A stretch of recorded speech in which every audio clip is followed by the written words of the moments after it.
start this off, Mr. Rakovsky, I apologize in advance for the bad lightning, for my bad words and pronunciation, and me having to move my camera around a lot. It's just gonna have to work like that, you know. um, and I apologize if I'm awkward in between any of these takes. I swear that I practice. I'm just not the best in camera, so please don't remove points. Okay, but this project, me and my group are going to be covering a social studies subject for high school, ninth grade world history to be, in fact, honors world history to be specific. The British Mandates in the Arabian Peninsula by no other than me, Shayla Barrios, Kimberly Monches, and India Ives.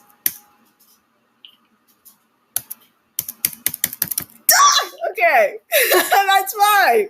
My clickers don't want to work, mister, so I apologize in advance for that. Anyways, I am right here.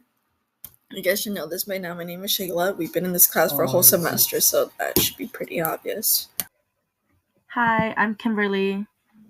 Okay, table of contents. So we are going to be taking care of 22.5, just a British mandate, and under all of that, I am going to be taking care of the British mandates part 1, 2, and 3, and the Transjordan becomes a nation, and tensions over Palestine part 1. And my partners Kimberly and India will be taking care of the rest of 22.5, the British Mandate, and 22.6, the Arabian Peninsula, which will cover the Arabian Peninsula, the Kingdom of Saudi Arabia Part 1 and 2, and the Persian Gulf Emirates and changing control in Yemen.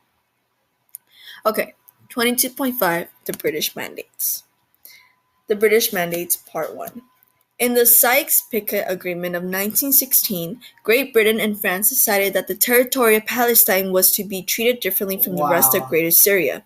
There were also many other places sacred to one or more of these religions in Palestine.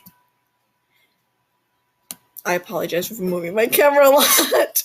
Okay, the British Mandates Part 2.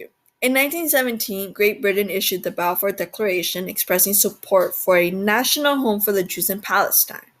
The declaration also promised that nothing should be done to abridge the civil and religious rights of existing non-Jewish communities in Palestine. The British Mandates Part 3. The Balfour Declaration reflected the growth of Zionism, a nationalist movement that demanded the resettlement of European Jews. The declaration aimed to ensure that U.S. and European Jews would support the Allied war effort, especially in Russia, where there were growing calls to withdraw from World War I. Other allies supported the Balfour Declaration. And let me move this one.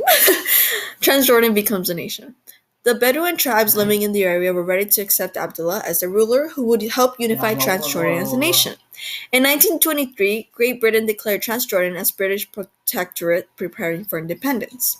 That relationship was clarified 5 years later by a treaty that gave Great Britain control over the economy, foreign policy, and military of Transjordan. Britain relaxed its control slightly in 1936 to allow Transjordan to develop relations with other Arab countries.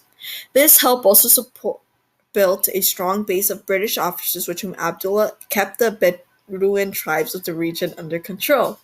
6 months after the end of the war, another treaty with Britain gave Transjordan full independence and Abdullah installed himself as king. Woo! Congratulations!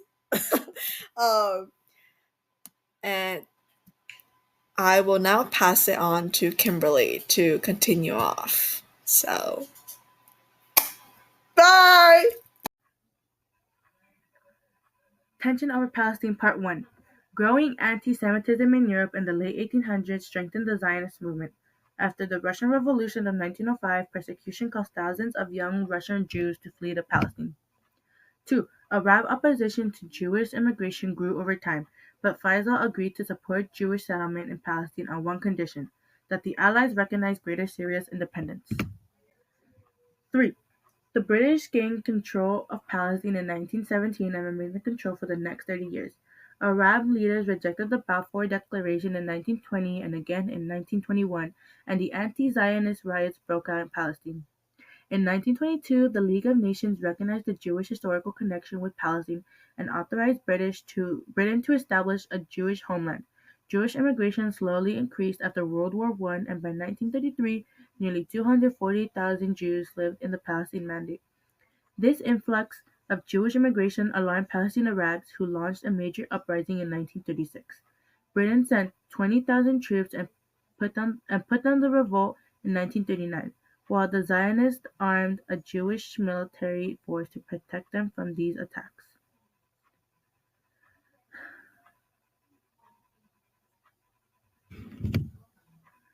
Four, the Palestinian Shayla, please cut that out. The Palestinian revolt forced Britain to change its policies in the Palestine Mandate. In 1937, British leaders proposed dividing the Mandate into separate independent Jewish and Arab states, but Arab leaders refused. In 1939,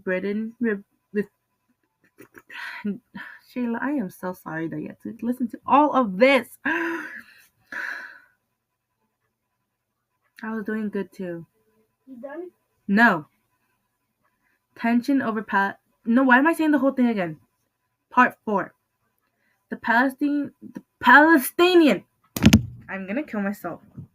I hate this project so much. Try number 4. Part 4. The Palestinian revolt forced Britain to change its policies in the Palestine Mandate.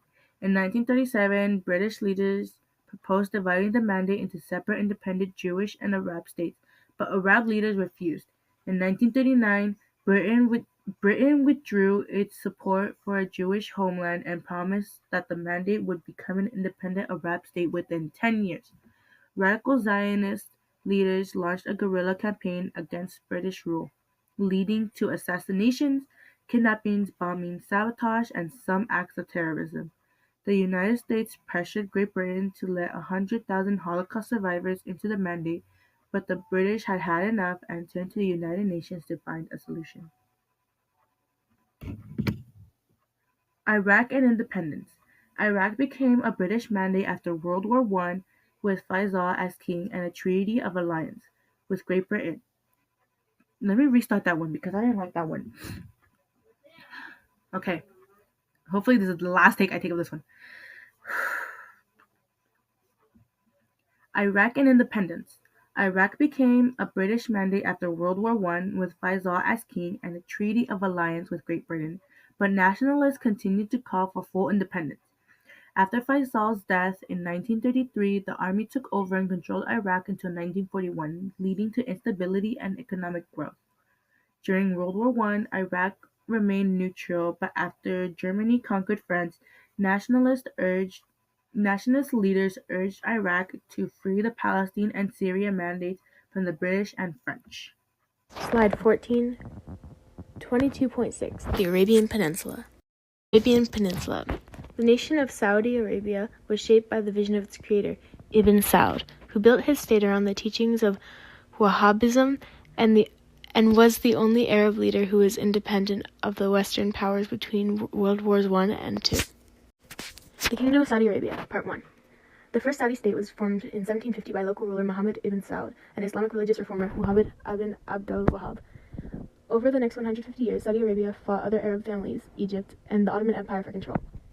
In 1902, Ibn Saud re-established the Al Saud dynasty and controlled most of the Central Peninsula. Slide 17. The Kingdom of Saudi Arabia, Part 2. Ibn Saud led a force to the Hejaz, seized Mecca and Medina, and negotiated treaties with the Transjordan and Iraq to form the Kingdom of Saudi Arabia. He used his personal leadership, religious values, negotiating skills, and marriage alliances to create a strong, centralized government.